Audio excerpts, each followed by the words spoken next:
Hello friends, thanks for joining my Python learning crash course. In this course we will learn a big quantity of information about Python. We will see how create variable, how create functions and other different information about it. It's more uh, now theoretical video. In the next video we will have practice. We will try to set up Python in our PC, and we will also try to create our first program on it. So let's go. In this video we will learn what is Python, difference between programming and scripting languages,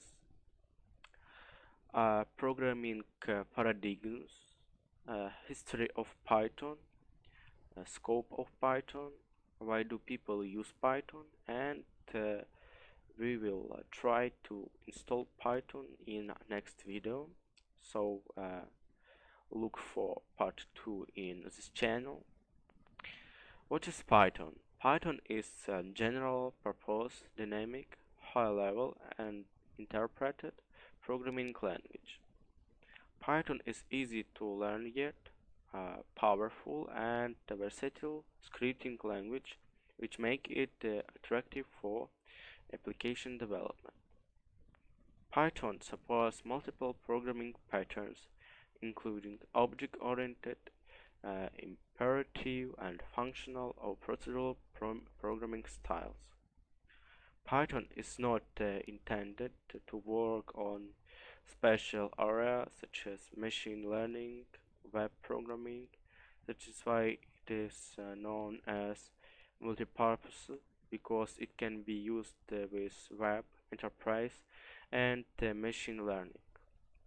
Also, we don't need to use data types to declare a variable, because it is dynamically typed, so we can write x is equal 13 to assign an integer value in an integer variable. Python makes the development and the debugging fast, because there is no compilation step included in Python development, and edit test debug cycle is very fast.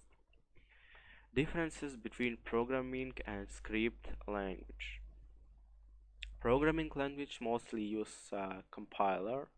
Scripting language is use interpreter. Programming paradigms. Object-oriented programming is a programming approach that focuses on object. Procedure-oriented programming focuses on procedural abstractions. So, what is the difference between OOP and POP? OOP follows a bottom-up approach. Program is divided into objects depending on the problem. Each object controls its own data. Data hiding is possible in OOP. Inheritance is allowed in OOP. Operator overloading is not allowed. POP follows a top-down approach. Program is divided into small chunks based on the functions. Each function contains different data. There is no easy way for data hiding, no such concept of inheritance in POP. Operator overloading is allowed.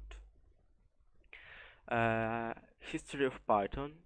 The implementation of Python was started in December 1989 by Guido van Rossum in the Netherlands.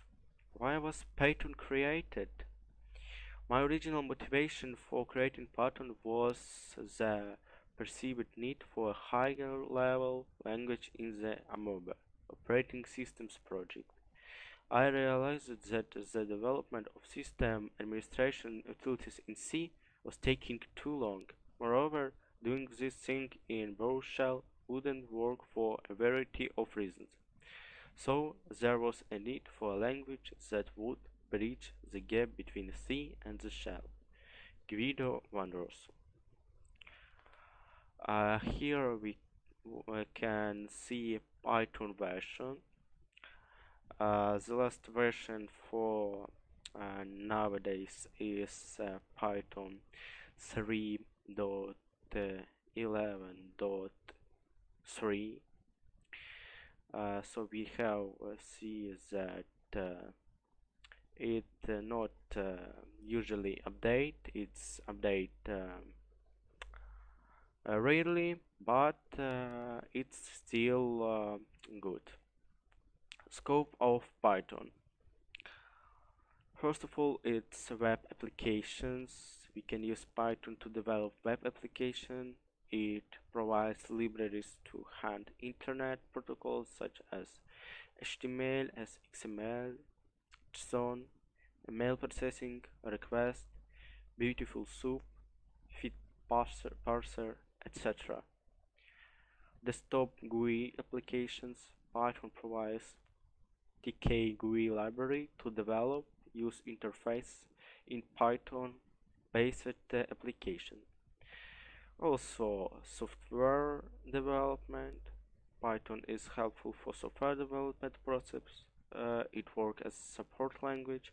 It can be used for build control and management, testing, etc. Specific and numeric. Python is popular and widely used in scientific and numeric computing. Some useful library and package are SciPy, Pandas, IPython. SciPy is a group of packages of engineering, science, and mathematics. Scope of Python is business application, console-based application, system administrator, 3D CAD application, enterprise application. There are several types of application which can be developed using Python. You can set the video into pause and read the description to every point, but we go next. So, why do people use Python? Because it's easy to learn and use. It's expressive language, is interpret language, cross-platform language, free and open source. Also, it's object-oriented, extensible, large standard library, GUI programming support, and integrated. So, here is a link from which we can install Python, and we will do it in lesson 2. So, see you in next lesson.